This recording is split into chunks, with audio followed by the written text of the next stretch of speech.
Michael Nesmith from the Monkees.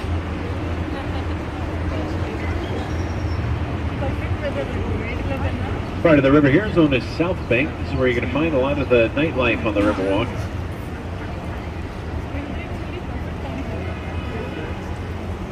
Relatively quiet now. Given another 8 or 9 hours, people will be lined up at the sides of the river, screaming at every boat that goes by, throwing things at the boat drivers. Don't recommend that. All right, in front of us, the Hyatt Regency. That was built in 1981. The Alamo is just on the other side of the Hyatt. If you're interested in going, this is a great way to get there. Come around the bend, take a look to the left. You'll see these glass doors with the headers that read Paseo del Alamo.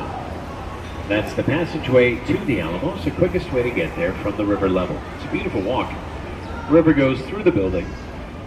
When you go through those doors, you walk through a series of waterfalls and gardens. When you get to the top, it puts you right across the street from the front of the Alamo. Now, an interesting side note, when the Hyatt Regency was being designed, it had to meet strict height requirements. It wasn't allowed to cast a shadow on the Alamo at sunset.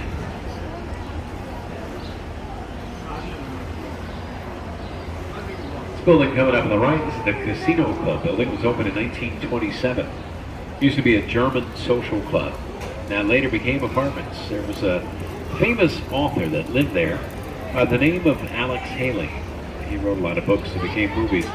Probably most notably was Roots. He lived there, as well as actor Tommy Lee Jones lived in that building for just a little while.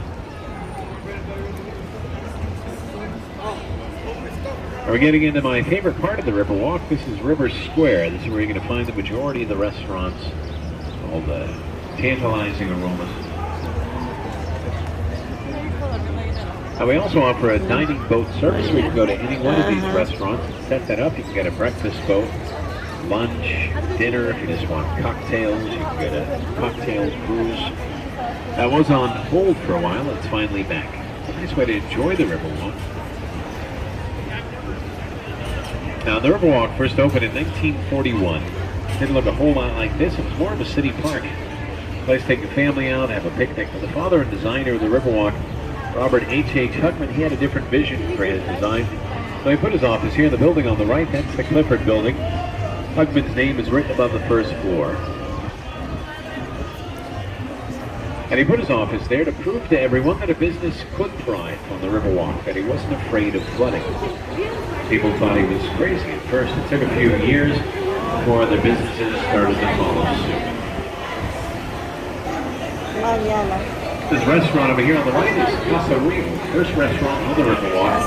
Opened the doors in 1946. They were the first ones to do the riverboat tours, as well as the dining boats. They also celebrated their 76th anniversary back in October. So we're going to be leaving the natural flow of the river one more time. We're going to head on to another man-made part. The bottom of the horseshoe. Get an idea where we are. And this part of the river that we're entering was built in the 1960s for Hemisphere. Now, if you're not familiar with what Hemisphere was, it was kind of like the World's Fair. Came to San Antonio in 1968. We had 7 million people coming to town for Hemisphere over the course of 6 months. So they built this part so people could take river taxis from the natural flow of the river to get to the convention center. And people loved the Riverwalk so much during Hemisphere, they kept coming back, bringing their families. Tourism really started to grow as a result of the Hemisphere of 1968. And put us on the map.